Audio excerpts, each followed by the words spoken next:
same time as a retailer. It doesn't happen in some other countries because NNPC Retail is a limited company like we independent marketers are. More our members are independent marketers. When NNPC want to go into limited, they're supposed not to put us under NNPC Retail because they are a competitor. Even who knows whether they have been taking our product and selling it. Because when our product comes to them, you hardly get it. You hardly get it. So what is happening? So they are our competitor, and at the same time, our supplier is only in Nigeria that you can see that type of things. The government too should look into NMDPRA. We have a lot of bridging claims which is pending in NMDPRA. NMDPRA is getting money from NNPC. And NNPC is a limited liability company now. They have declared their profit. They have done their annual returns. So we expect that the money is with NMDPRA on this incessant increase in tariffs. NMDPRA is very funny of increasing tariff. It will discourage a lot of marketers who really want to come into the business. Because when you increase tariff today, tomorrow you come back again and increase tariff. So they should find something to it. And the one they have increased, they should call marketers, stakeholders to discuss on it. Because if not so, when stakeholders don't, cannot afford it, it will return to having the scarcity of products. Let's have an attempt to find out what really is going on here, because, I mean, lots of people are just tired of getting to hear there might be fuel scarcity yet again. So, Dr. Billy Gillis-Harry joins us this morning, National President of PETROAN. Good morning, and thank you for joining us on the program today. So, you understand you were part of that meeting that happened yesterday. So, could you simplify that for lots of people? What really is going on? Yes, good morning. I think that for the first time, the independent petroleum marketers had a mini stakeholder meeting where Petron, IPMAN rubbed minds on exactly what the current situations of the downstream is. You've heard the national president, Mr. Ahmed Debo, articulating all the issues that have created the problems that are already leading to scarcity of petroleum product. What has happened is that for the first time, the realities on ground that face us were analyzed and discussed, and solutions were sought to those ones. So you heard the national president insisting that NNPC has to do just one side of the work, and that is so critical, to the industry, that they should not be the importers, the suppliers, the distributors, the retailers, which is exactly a big problem to us. Arrangement that had been in place immediately after fuel subsidy was taken away, and what is the current? How is the current arrangement different from that? Well, the reality today is that independent marketers cannot in any way buy product from foreign and bring and import into the country. And the reasons are very simple. We don't have access to Forex. We don't have access to dollar. So that is a critical, factor. When the subsidy was removed, a lot of our members were rushing into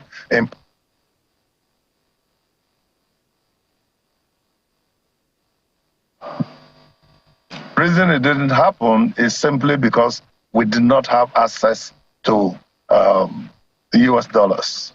Yes, but for the longest of times, we know that NNPC had been sole importer of petrol, and then somehow, it brings in the product and, it sells to other people. How is that significantly different, and what exactly is the discomfort that IPMAN and PETROAN are facing today? Well, what is significantly different today is that initially when the subsidy was removed, we can apply for product on the Customer Express and be able to take product at least within 7 days, 7 days. But that's not the case today. Today, you pay for products.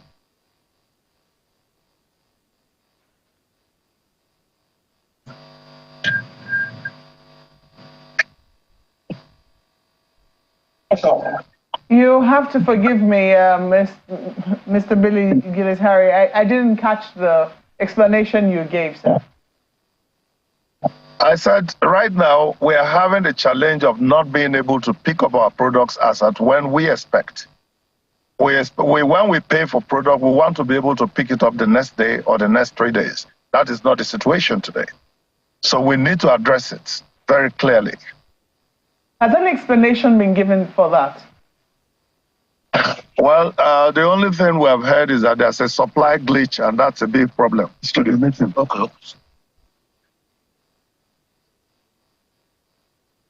So now that you have issued this, we've come out with this statement, what exactly are you hoping will happen with the engagements you should have with the NNPC?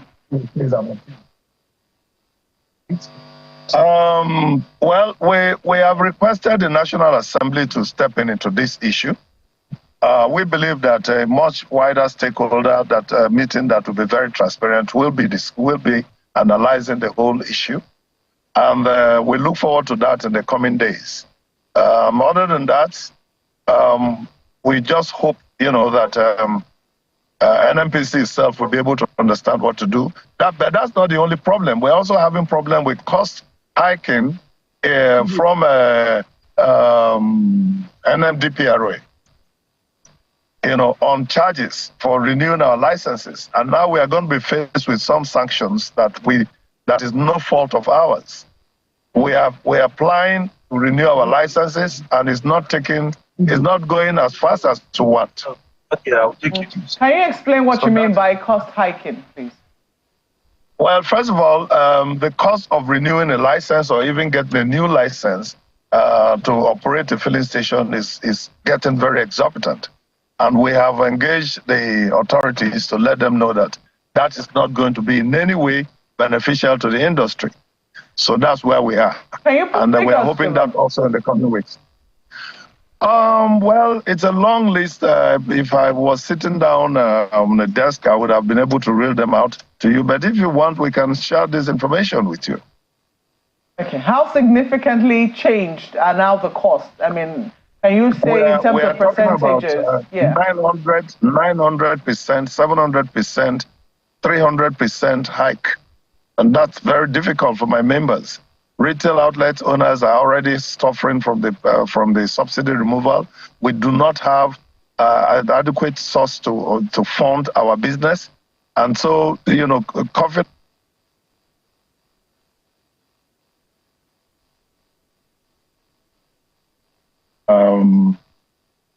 renewing licenses before we can load is going to be another huge burden.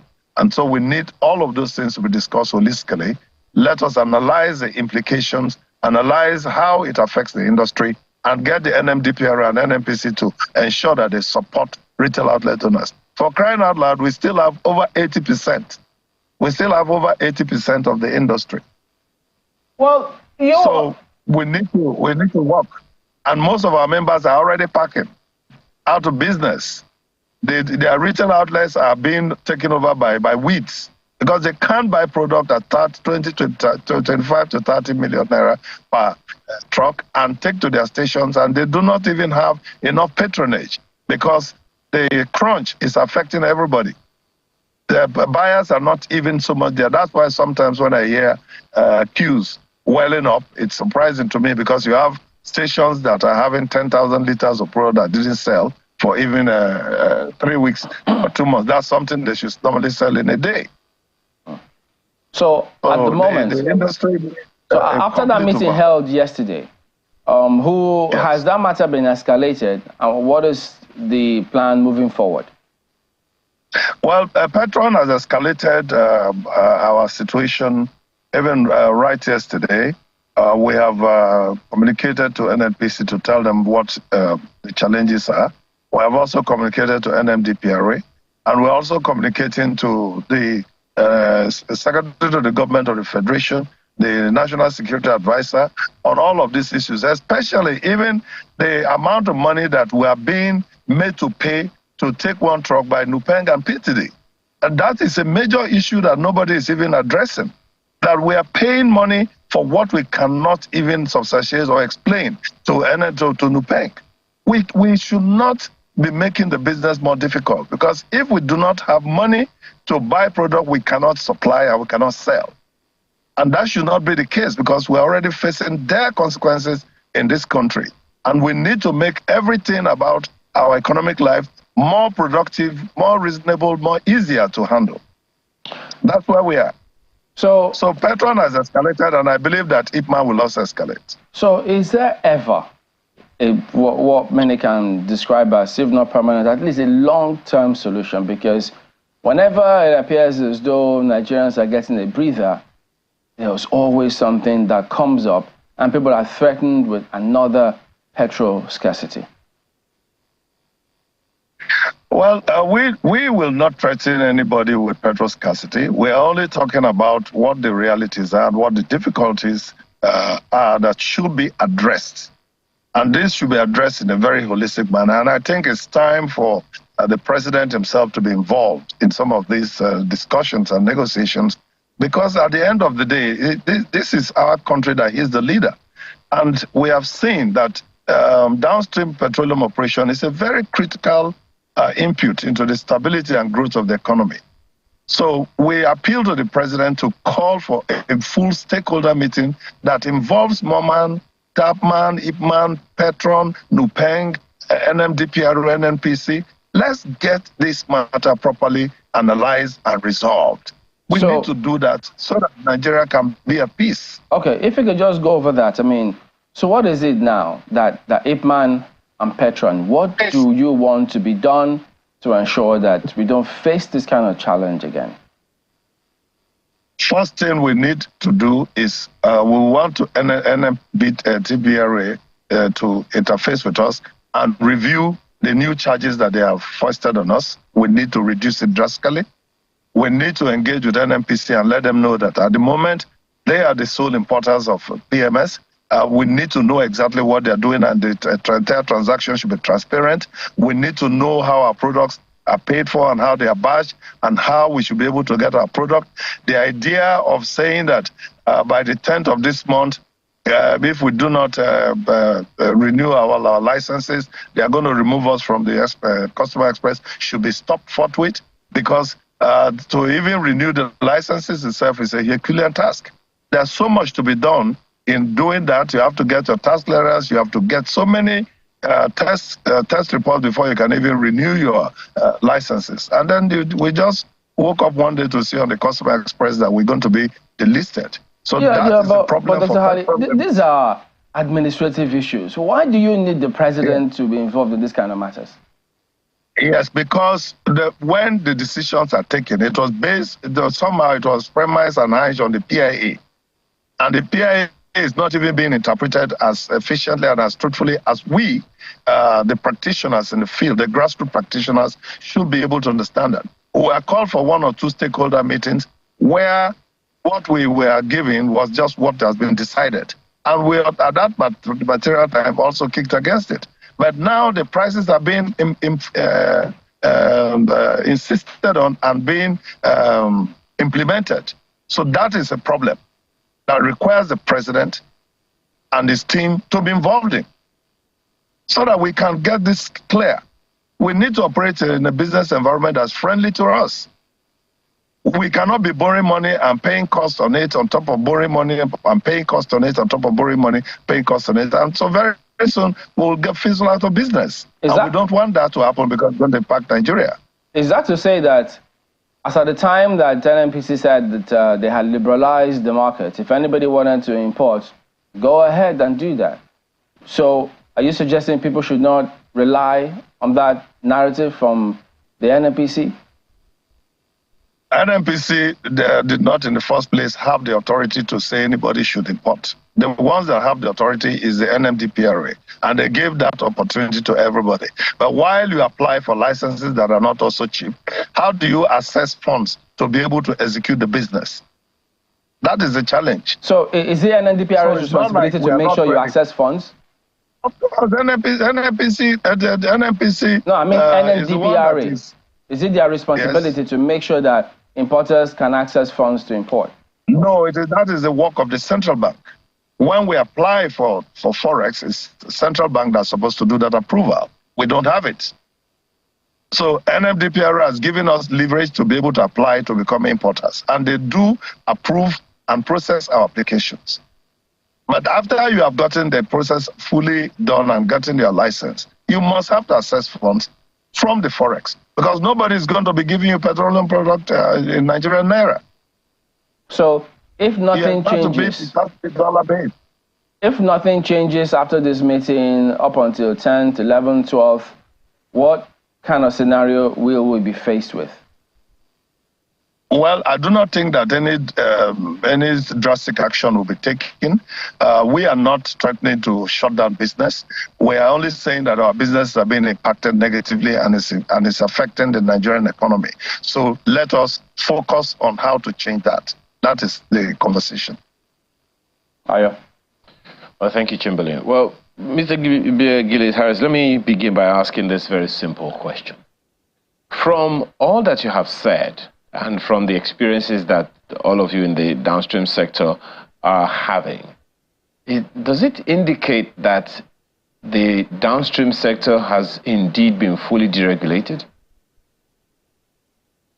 Well, we will truthfully say that there is a deregulation process that is being announced, but we are not seeing how it's been impacted. Because even before subsidy is removed, we had insisted that there are issues, critical issues that need to be addressed before the subsidy is removed. On the day subsidy is removed, there are supposed to be some actions which both the regulators and us, the practitioners, should undertake. And then after the day after the regulation and subsidy removal, we should be able to make the Nigerian public understand exactly what is going to happen. We did not do that. So for me, it was a decision that was very patriotic, very good, very reasonable, because we can't be loaning 7 trillion to be paying subsidy that we don't have, and we don't see the impact. But then, while we want to do that, we needed to go through processes that should guarantee some level of stability in the industry. Well, Mr. Gillis-Harris, there was a there was at least 6 months heads up about that removal, because I remember sometime around October or thereabout, or was it November, when the previous administration placed the budget in front of the National Assembly, they already indicated that subsidy was going to terminate in June the following year. So there was already a heads up that this was coming. Are you saying that nothing was done in terms of all the things that you said were supposed to be done before the action was eventually taken? What is a budget? A budget is a supposition. A budget is an assumption. After the assumption, what are the facts? Were there practical steps taken? Was this supposed to be just only the job of the executive or the legislation to make sure that it works? It's supposed to be a cooperative work between the practitioners and the regulators and all the authorities. So we didn't get that. I'm asking because you hinted at the PIA quite a number of times already in this conversation we're having this morning.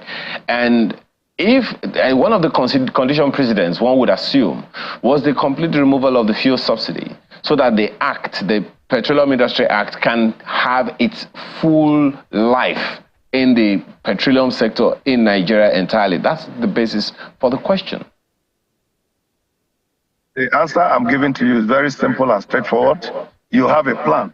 After you have a plan, you have to make sure that it works. What are the critical factors that will make it work? You needed to have a proper scoping of what the effects would be. When you didn't do that and you do a pronouncement just based on some expectations and the budget propositions, you are not going to get the answer. And that's where we are today. So essentially you are saying that the Petroleum Industry Act is not being implemented as it should? Well, it should be implemented, but it's not being implemented in the way that we think it should be, because we, the practitioners, also have a say. You are not going to wear in a country, so you are not just going to put a policy that only you, the policy maker, will be the implementer and the user. There are users of the policy. They should have a say. We should have a say in how it functions. Well, when you say that the industry has been deregulated, but it's not been deregulated in a way that practitioners can come in, and you have also indicated that the NNPC is playing roles that it shouldn't be playing. It should be playing one way or the other. Essentially, then, how do we move forward from here? You're saying that NNPC, it sounds to a number of people that you're saying that the NNPC and the NMDPRA are colluding to ensure that private sector operators like you are not operating profitably. Is that what you're saying?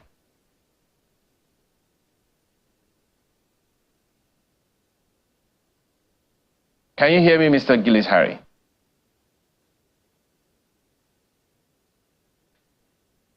Okay, I guess that line has been suspended for now, Chamberlain and Mokwe, but it'll be interesting to find out how the NMDPRA will respond to that press conference that IPMAN held with other stakeholders yesterday, as well as the NNPCL, because if NNPCL is the only one that can import fuel through some kind of arrangement that they have made ahead, and these things are happening now, and the IPMAN is making, and other stakeholders are making these assumptions, I'm wondering exactly how we move forward from here. Chamberlain and Mokwe. We're going to have to keep our focus on that, keep our ears close to the ground. It's a developing matter, so several moving parts in all of these things, and you know how that sector works. So we're looking to see what happens, but somehow they should find a way to address all of these things. We have to thank Mr. Billy Gillis Harry for his time this morning.